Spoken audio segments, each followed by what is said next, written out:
Terceira Era, capítulo 30b. Athrabeth, Finrod a Andreth.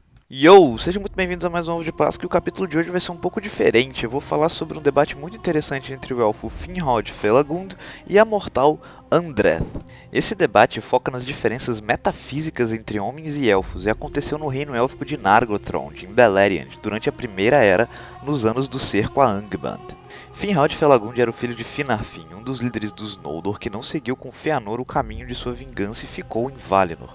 Diferente de seu pai, Finrod veio à Terra-média e fundou a cidade de Vimiamar, na costa da região de Beleriand. Algum tempo mais tarde, ele fundou o reino élfico de Nargothrond e lá foi rei. Andreth, por outro lado, era uma mulher mortal da casa de Beor, que era apaixonada pelo irmão de Finrod, o elfo Aegnor. Os dois, porém, não poderiam se casar, pois de acordo com a lei dos Eldar, os Alto-Elfos, não era permitido haver um casamento em tempos de guerra. E nessa época, os elfos do reino de Nargothrond estavam em guerra contra Morgoth, que se encontrava cercado dentro de sua própria fortaleza, Angband. Finrod era muito amigo de Andreth, e de tempos em tempos os dois se encontravam e discutiam sobre assuntos dos homens e elfos.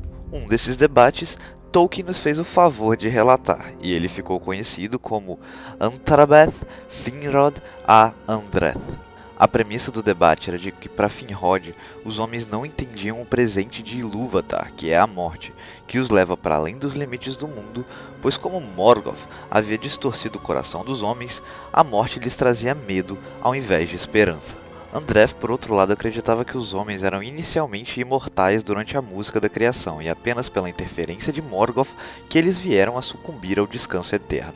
E, portanto, o medo da morte sempre esteve nos corações dos homens. Finrod então disse que os homens e elfos são ambos filhos de Eru e Ilúvatar, e que inveja por parte dos homens quanto à imortalidade dos elfos só os levaria a desgraças. Andreth, por outro lado, pensava que os elfos viam os homens como meras crianças.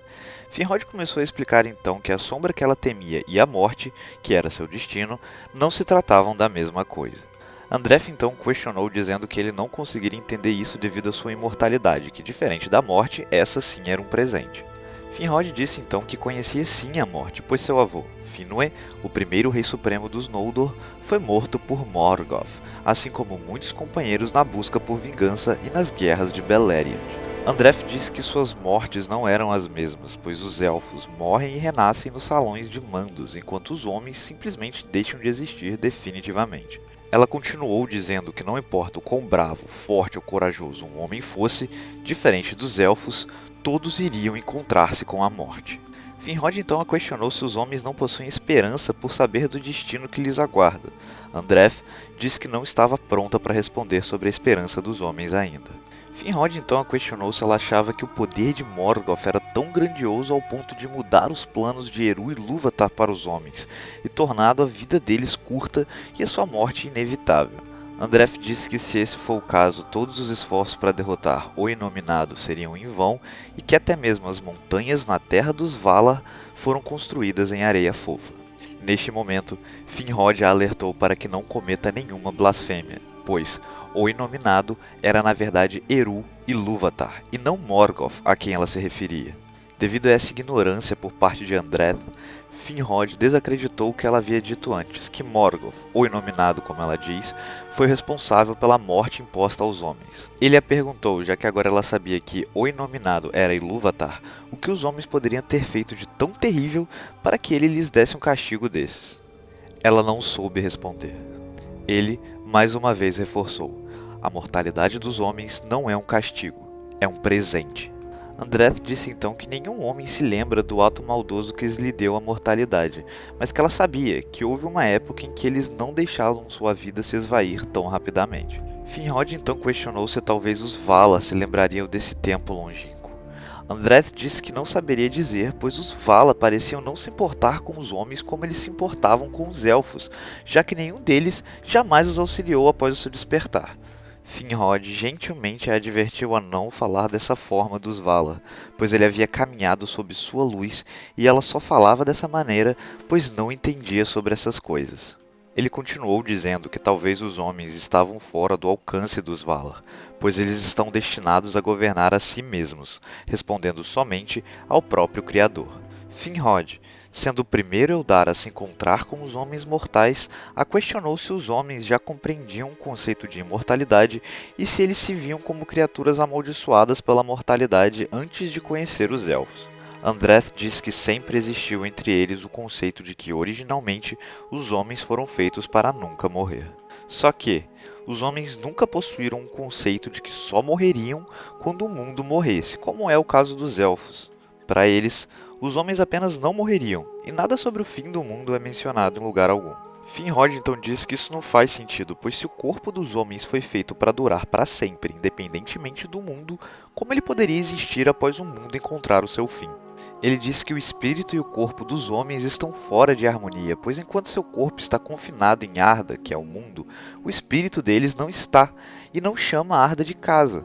Os elfos sim, estão em harmonia com o mundo e fazem parte dele integralmente. Andreth não entendeu esses conceitos e Finrod explicou que às vezes seus amigos conseguem te entender melhor do que você mesmo. Finrod, curioso, a perguntou como os homens percebem essas coisas. Ela disse que para os homens, devido à sua curta vida, nada tem sabor por muito tempo e eles logo procuram outras coisas para satisfazê-los. Finrod então disse que para ele, o espírito dos homens está no mundo apenas de passagem pelo corpo e que seriam libertados após a morte. Andreth não concordava com isso, porque se isso fosse verdade, por que os homens buscam tanto satisfazer as vontades do corpo? Se esse for o caso, o corpo é apenas uma prisão onde o espírito deve cumprir pena por algum tempo, e isso não poderia ser chamado de um presente. Mas ela não acreditava que esse seria o caso, como alguns dos homens sombrios acreditavam. Para Andreth e os homens de Beleriand, o espírito e o corpo estavam em harmonia, e por isso a separação dos dois seria uma tragédia. Para Andreth, o espírito perecia quando o corpo perecia. Finrod então apresentou um contraponto. A relação do espírito e corpo dos homens é como um casamento. Os dois se ajudam como companheiros, mas um ainda tem natureza diferente do outro. O corpo era apenas algo pertencente a Arda, enquanto o espírito dos homens era algo muito além do mundo, talvez até mesmo algo além da visão do próprio Eru e Ilúvatar. Talvez por isso, enquanto estão vivos, os homens sempre querem algo a mais do que já têm, pois seu espírito busca coisas além do mundo e de toda a compreensão. Andreth consentiu que talvez esse fosse o caso, mas que eles nunca poderiam saber com certeza. Finrod, então, concebeu que talvez os homens não sejam os seguidores dos primogênitos, os elfos, e sim aqueles destinados a herdar o mundo, que irão curá-lo e ultrapassar a visão de Eru e Ilúvatar. Dessa forma, pode ser que os homens salvem os elfos de sua própria morte, que seria inevitável caso o mundo chegasse ao fim. Os homens criariam um novo mundo, além daquele da visão de Eru e Ilúvatar, o mundo em que seu espírito está destinado a viver, o objetivo final dos homens. E dessa forma, os elfos, que morreriam em Arda, o velho mundo, seriam trazidos de volta e cantariam para os homens sobre os tempos antigos, para que eles nunca fossem esquecidos. O fardo da memória imposto aos elfos se tornaria seu maior presente no novo mundo criado pelos homens. Como a mortal que era, Andreth disse que estava mais preocupada com o mundo em que eles viviam e com a sombra que agora eles enfrentavam, muito mais do que com o mundo que pode ou não vir a ser um dia. Finrod então explicou a diferença das palavras Amdir e Estela, em Sindarin. Ambas são traduzidas como esperança para a língua dos homens, mas Amdir significava olhar para cima, suplicando ajuda ao Criador a seguir em frente, enquanto Estel era o conforto recebido pelo fato deles serem filhos de Eru, e de que Eru nunca deixaria que eles fossem desviados da sua luz, seja pelo inimigo ou seja por eles mesmos. Andreth teve alguns problemas em aceitar isso, questionando se o Inominado era o senhor desse mundo e se essa esperança não seria nada mais do que um mero voo em um sonho. Ele então explicou que ela estava confundindo os conceitos de sonhar e acordar com os conceitos de esperança e crença. Ela disse então que havia chegado a hora de contar ao rei élfico sobre a velha esperança dos homens, a qual ela não estava pronta para falar antes. Essa velha esperança era de que um dia Eru Ilúvatar entraria no mundo e curaria os homens da sua maior ferida, a mortalidade. Para os homens, o mundo era uma eterna disputa de luz e trevas, de dois poderes equivalentes entre Eru Ilúvatar e Morgoth. Para os elfos, porém, isso não era verdade. Os únicos poderes equivalentes em conflito em Arda eram Manwë, o líder dos Valar, e Morgoth, com Eru acima dos dois. Andreth então assumiu que Eru era apenas um rei ausente que deixou seu reino ser disputado por príncipes, e que mesmo que ele quisesse, não poderia nem entrar no mundo. Finrod disse que essas questões estavam além do compreendimento deles, e que Eru de fato era maior do que qualquer receptáculo que existisse no mundo para recebê-lo, mas que justamente por isso ele seria capaz de achar um jeito. Os elfos não possuíam um conceito dessa velha esperança, e talvez seja por isso que elfos e homens puderam se conhecer e se comunicar, para que os mortais lhe falassem sobre a velha esperança e para que os imortais lhes fizessem entender a natureza do seu presente. Andreth então pensou em seu amado Aegnor, e então começou a chorar. Finrod tentou confortá-la dizendo que o destino dos elfos e homens são muito diferentes, e aqueles que misturam esses destinos encontram mais sofrimento do que alegria. Aegnor ainda mantinha sua aparência jovem, como seria para sempre, mas Andreth já estava grisalha, e perguntou a Finrod se as velas, se referindo aos elfos, têm pena das mariposas, se referindo aos homens.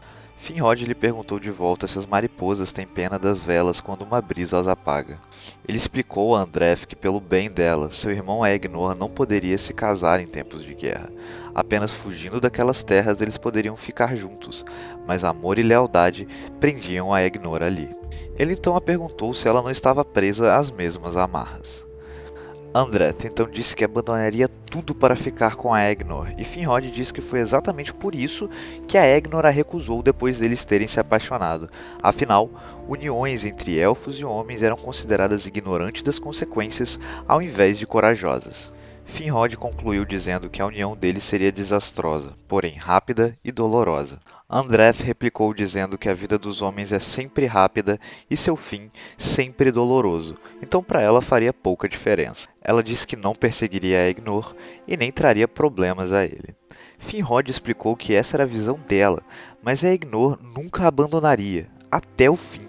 E ela veria Aegnor ao lado de uma velha e sentiria pena, e a união deles terminaria em pena, e Aegnor não permitiria que essa desonra se abatesse sobre ela. Ele então continuou, dizendo que, além disso, muito da vida dos elfos está atrelada à sua memória, e ele sempre se lembraria dela. Haveria no sol da manhã e no cair da noite, e por todos os seus dias ela estaria em sua memória. Ele lembraria de Andreth mesmo após a sua própria morte, nos salões de mandos, para sempre, até o fim do mundo, quando sua verdadeira morte chegasse. Andreth então o questionou para qual memória ela iria e se eventualmente sua memória não seria apagada pela escuridão. Finrod não teve resposta para isso, mas perguntou a Andreth se os elfos e homens não deveriam nem ter se conhecido, se nada valeu a pena, inclusive esse debate que os dois estavam tendo. Finrod então disse que deveria partir e retornar ao cerco a Angband. Andreth então pediu para que ele falasse para Aegnor tomar cuidado, e Finrod disse para que ela então não chorasse por ele, pois Aegnor era forte, e sua ira alcançaria o inimigo que tanto machucou o povo de Andreth no passado. As últimas palavras de Finrod para Andreth foram de que ela não era de Arda, e para onde quer que ela fosse, além do mundo, que ela encontrasse luz, e que ela esperasse por eles lá. Por meu irmão e eu.